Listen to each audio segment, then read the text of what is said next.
I think you, me, and Lord Chippy are going to agree that this woman doesn't need bail money. They're our skin, they steal our grace. These monsters wear a human face. No gavel, no badge, no throne, no crown can stop Lord Chippy from burning them down. Justice ain't fast, justice ain't clean. It's a long, sharp road through the in-between. So raise your fists and light your flames. Chippy's coming and he don't play games.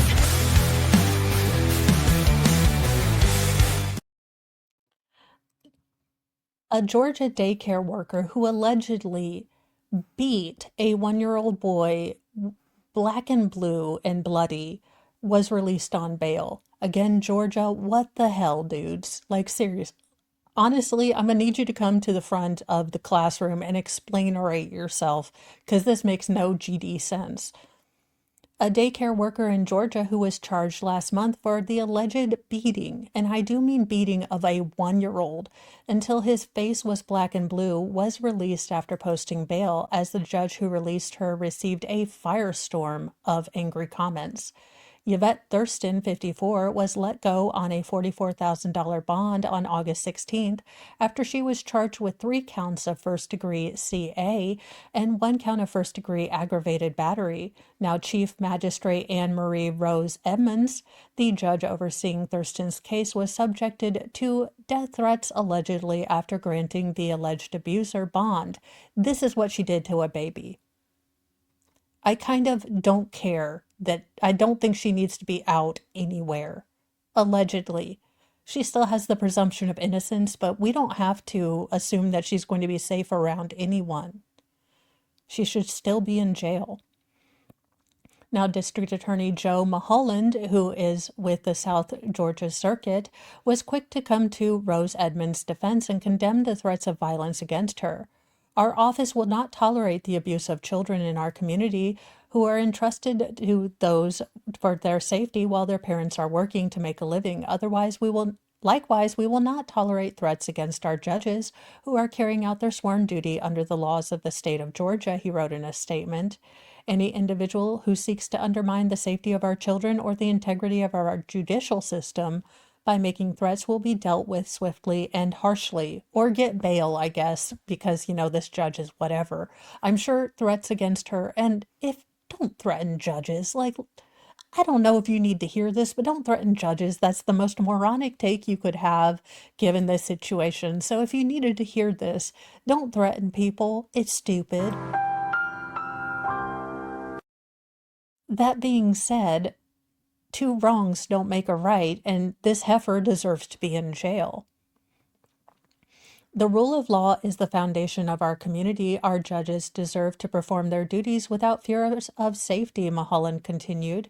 You may not like their decisions, but you don't have the right to threaten them or their families. If you do, you will be prosecuted by my office to the full extent of the law. Now, Thurston was arrested on August 11th after a family at Little Blessings Daycare in Bainbridge, close to the Florida border, reported that their 1-year-old came home with grisly injuries suffered at a daycare one day. Now, Corey Weeks, a U.S. Marine, shared pictures of his battered son Clay on Facebook. The little boy looked just dead awful. I mean, these are horrifying pictures. He tried to look as best as he could into, the photo, but his little black eye was nearly swollen shut, and he also had a bunch of bloody scrapes across his cheek and around his mouth.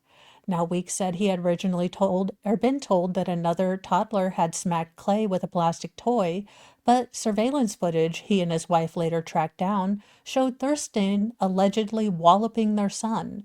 Weeks also voiced support for the teams involved in the case, even though he was disappointed by Thurston's release. I'm aware that the woman who did this is no longer behind bars. Honestly, I was told that this would likely happen because that's just how our justice system works.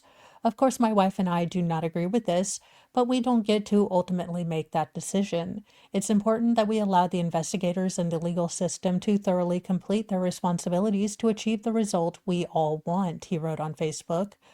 Weeks has assured everyone that his son is under evaluation and making good recovery, surrounded by love.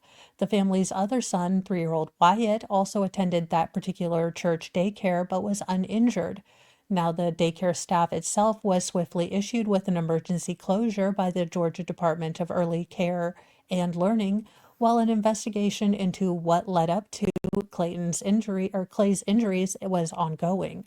So I expect to see a lot more about this. I imagine that the probable cause affidavit is going to be coming out and a lot more information, but this is absolutely upsetting. But also, two wrongs don't make a right. Don't threaten judges. It just doesn't, it isn't good. In you FaceTimed your crime. Good luck with that. I hope your defense attorney likes bourbon. A maniac gunned down his girlfriend and her dog on FaceTime and then FaceTimed his ex while lying beside her body. I killed her. Well, I mean, that mugshot does seem like someone who would do all of the crazy. An Arizona man has been convicted for taking the life of his girlfriend and her dog, then gloating about it on FaceTime by telling his ex, "I did it, I killed her," while lying down next to her bloody corpse. Tannen Dorfman, 29, was arrested after the July 28, 2024 slaying of Hannah Rogers, age 30, inside a Manorana home, which lies about 20 miles northwest of Tucson, according to court filings. Now, Dorfman, who was convicted of second-degree murder by a jury earlier this week, faces a maximum of 25 years behind bars. He is due to be sentenced next month.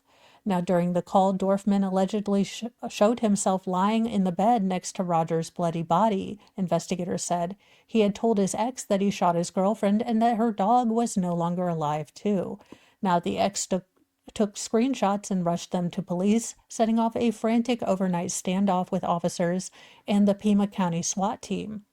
When cops arrived at the house on Mosquito Drive, Dorfman allegedly confessed again, telling negotiators that he had killed Rogers and planned to take his own life as well. Now, he eventually surrendered at 3:30 a.m., stumbling out of the home with blood all over him, but no injuries, so it wasn't his own blood. Now, inside, police found Rogers with a fatal gunshot wound and her dog with another fatal gunshot wound, and the handgun on the floor by the foot of the bed. Investigators also discovered a large amount of alcohol and drug paraphernalia scattered inside. Dorfman initially was booked on suspicion of first-degree murder and animal cruelty, but prosecutors secured a second-degree murder conviction. Now, friends described Rogers as a beautiful, smart, and funny woman who lit up rooms with her smile in a GoFundMe set up after her death. Now, the case has horrified the Tucson area, not only for the brutality of the crime, but for the killer's chilling decision to broadcast his boast of the crime in real time. Now, the Post has sought comment from the Pima County Sheriff's Office and the Marana Police, and they did not respond for comment in time for publication. Now, again, what in the Hades is going on here? I mean, by the look of these mugshots, something that belongs on Jerry Springer, but in true Canton fashion, a butt dial leads to conspiracy. A butt dial led to the arrest of a woman who allegedly helped a man dump a flight attendant's body over a bridge. Thanks in part to a butt dial, Texas authorities have arrested a second person in the death of a missing flight attendant whose body has yet to be recovered. Joni Thompson, 62, is now facing charges of tampering with evidence, according to Fort Worth Police Department. She's accused of helping her friend, 66-year-old Dennis William Day, dump the body of Rana Nofal Solori, 47, who was reported missing in June. Day allegedly admitted to killing Rana and is facing a murder charge. Now, according to a criminal complaint obtained by local NBC affiliate KXAS, Day called Thomas after he killed Rana. She drove over in her pickup truck, which was reportedly used to transport the body from Fort Worth to Bowie, where they discarded the body. Thomas initially claimed ignorance about the incidents, first claiming that Day did not drive her truck. Then she admitted that he did drive the truck, but she fell asleep when he stopped to use the bathroom. But cops allegedly uncovered evidence that proves otherwise, namely an apparent butt dial that led to an accidental voicemail on Thomas's phone, which captured the two moving something heavy. A male voice can be heard, "Hey, help me, make sure the lid's on," and I'm I'm I got you messed up in this, didn't I? Cops took Thomas into custody late last month and he has since bonded out of jail. As Law and Crime previously reported, Rana's coworker reported her missing in June, but she hadn't been seen since March. Now, that's a wide gulf, however, and was partially explained by the victim herself taking a leave of absence earlier this year, according to arrest affidavit that was obtained by Dallas, Fort Worth Fox affiliate KDFW. Now, concerned coworkers said that Rana had left her job as a flight attendant for minor surgery, but she was supposed to return back by March 31st, and she never did. A conversation on March 19th appeared to end abruptly, like right in the middle of her talking, coworkers told investigators. Police began working the case as a missing person incident and immediately had Day on their radar. That's because the coworker told law enforcement that the pair had lived together for roughly a year. Now, she provided investigator with a video dated March 19th, purportedly showing Rana and her force multiplier in sight. In the video, a man's voice can be heard off camera shouting. Travel receipts for the victim also showed a strange state of affairs. Rana had not traveled on an airplane for either work or pleasure since October 2024. A supervisor queried by investigators said that not showing up and not calling was unlike her, having worked as a flight attendant for some 5 years prior. In May, officers towed Rana's vehicle from Day's residence on Grantland Circle in West Fort Worth. Day, for his part, allegedly said that the vehicle had been parked there roughly for 2 months, as long as he hadn't seen his roommate. The defendant also said he had moved some of her belongings into a storage shed and did not express knowledge or concern about her whereabouts. As it turned out, the brand new car had been purchased about 2 weeks before it was abandoned, heightening suspicions that she didn't leave voluntarily. On a June 10th welfare check, Day described Rana as a longtime friend. The defendant allegedly confirmed that she was living with him but insisted he hadn't seen or heard from her for about 3 months.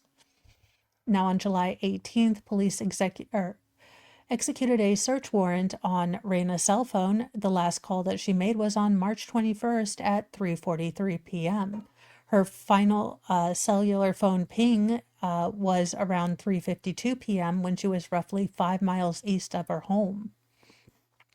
So this case is going to be wild. It does seem like they are getting more information and they are both being held, or well, at least Day is being held, so the gentleman is being held on $200,000 bond and the woman has bonded out. So there you go. Friends don't let their friends become accessories to crime.